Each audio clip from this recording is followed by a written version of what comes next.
Recommendations of tighter regulation of beauty treatments.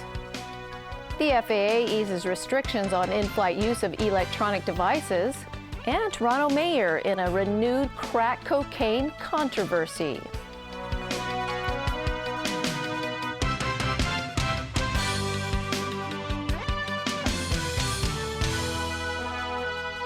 Welcome to TVB News. The Hong Kong Observatory has issued the Typhoon #1 signal this afternoon as Typhoon Krasa edged closer to Hong Kong. The weather is expected to worsen over the next few days. At 4 p.m. this afternoon, Typhoon Rosa was centered about 530 kilometers southeast of Hong Kong. It is forecast to move west or west-northwest at about 16 kilometers per hour across the northern part of the South China Sea. In the next couple of days, a replenishment of the northeast monsoon will reach southern China. And due to the effect of the monsoon, the track of Rosa may vary. Several lawmakers are threatening sanctions on the Philippines to force Manila to take responsibility for the botched rescue attempt during the bus hostage tragedy of 2010. A bill amendment to stop Filipinos from coming to Hong Kong to work as domestic helpers will be discussed at next week's council meeting. Diane To reports. As Manila City Councillor Benedito Ang concluded his peace-offering trip, Hong Kong continues to wonder if this saga will ever come to an end. And lawmakers from People Power want to up the ante. They're saying the immigration bill amendment to stop Philippine citizens from working in the city as domestic helpers will cut more than $7 billion in annual income for the country. Despite criticism that it's not fair to punish workers for their government's actions, the lawmakers say Hong Kong has had enough of the Philippine government ignoring them. It is not fair for Hong Kong residents to be killed in Philippines. If you're talking about fairness, we have been waiting for more than 3 years, and the Philippine government have done nothing. It adds further insult to the people of Hong Kong and to the victims' family as well. So we urge that the Hong Kong government and also the council to take drastic and effective measure to put more pressure on the Philippine government to ensure that they will put forward a formal apology. Lawmaker James To, who represented the victims and family members at the meetings with the Manila councillor, says every option which gives Hong Kong more bargaining power should be considered. Any sanction or threaten to sanction will increase the pressure on the other side to reach a reasonable solution to solve the matter. To suggested giving it 1 more month to see if any real progress is achieved before recommending sanctions. But Secretary for Security Lai Tong Kwok says there's no plan to set a time limit on the discussions. Lai says yesterday's meeting resulted in the narrowing of a gap between the two sides, although he refused to give details of what was discussed or agreed upon. He says confidentiality is important to ensure there isn't any extra pressure on the victims and their families. Diane To, TVB News. Secretary for Development Paul Chan said the Buildings Department has applied to hire more staff following yesterday's protest by more than 200 workers. They were complaining about a lack of hands to deal with the city's many cases of risky building structures. Chan said over the past 3 years, the department's already increased employees by 30%. But he acknowledged there's a need to put more resources in. He thanked the staff for their hard work and asked for their understanding of the difficulties the government faces. On calls for the Director of Buildings to be replaced, Ao Choi Kai refused to say why he thought his staff wanted him gone, simply saying the government has an established mechanism on how positions are appointed.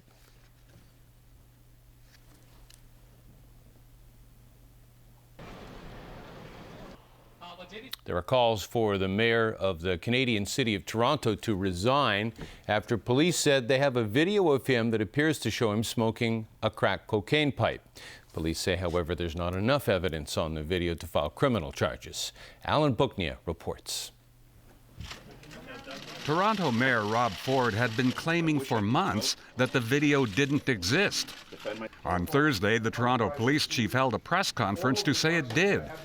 Recovered from a computer hard drive after being deleted. The mayor does appear in that video, but I'm not going to get into the detail of what activity is depicted on that video. Two local newspaper reporters wrote in May that they saw a video in which the mayor appeared to be smoking a crack cocaine pipe. Blair made reference to that. That file contains video images which appear to be those images which were previously reported in the press. Blair said the video will come out when the Toronto mayor's associate and driver, Alexander Lisi, goes to trial on drug charges. Lisi is also charged with extortion while trying to recover the video. Guys, can you get off my driveway, please?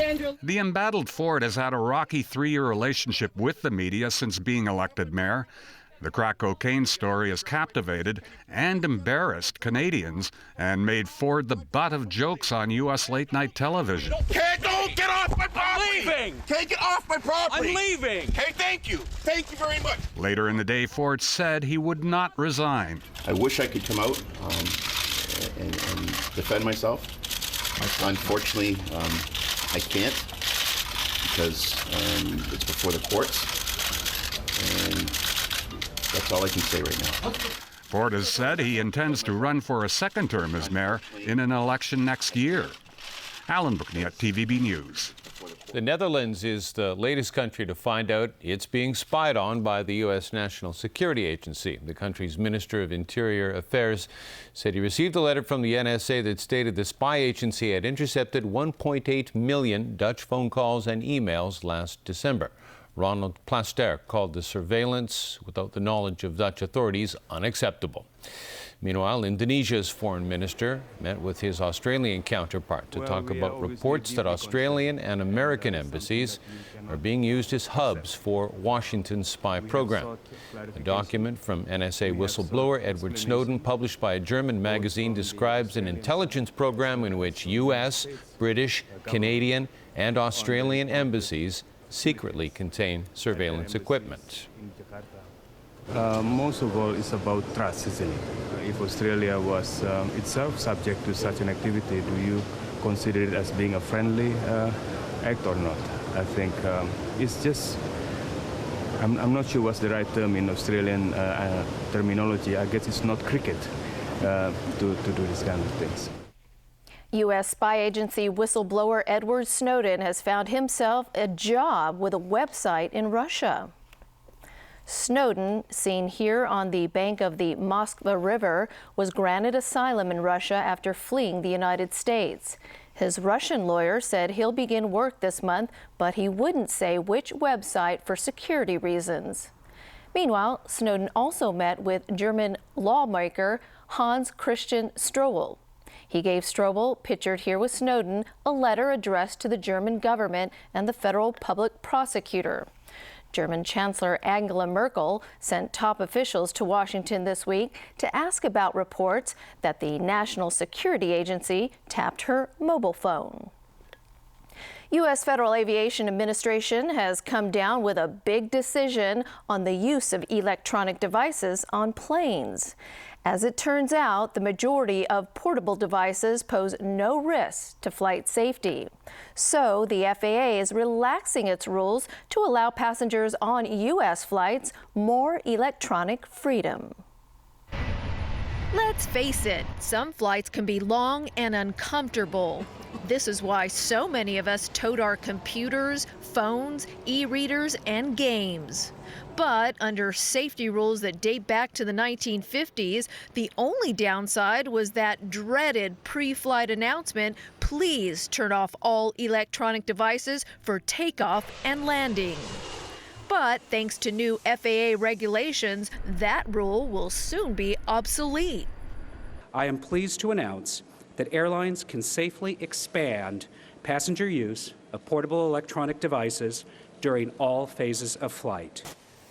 That means there is now no need to power down your cell phones, computer tablets, and electronic books, games, or music.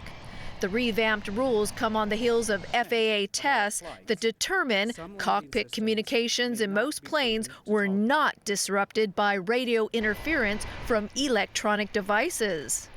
The committee found that in some instances of low visibility, about 1% of all flights, some landing systems may not be proven to tolerate the interference. In those cases, passengers may be asked to turn off devices. There are two exceptions, though. You still cannot talk on your cell phone, but you can use its other functions as long as it's in the airplane mode. Plus, heavier devices like laptops will have to be stowed, as they could become dangerous projectiles during takeoff and landing. Subject to FAA approval, each airline can implement its own electronics use policy. But will Hong Kong travelers also get to enjoy these relaxed rules?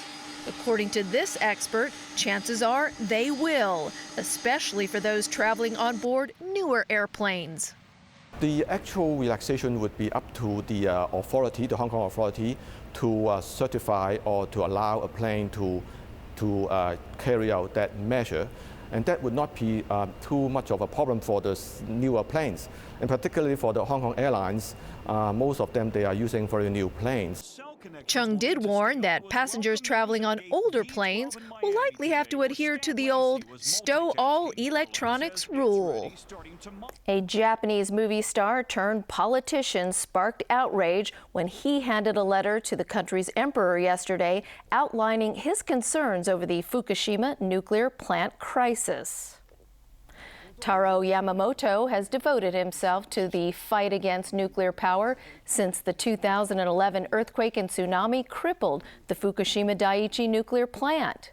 Japan's constitution defines the emperor's role as being confined to non-political matters. Politicians feel the intent behind his letter was the equivalent of dragging the emperor into national politics, and for doing so, Yamamoto must be disciplined.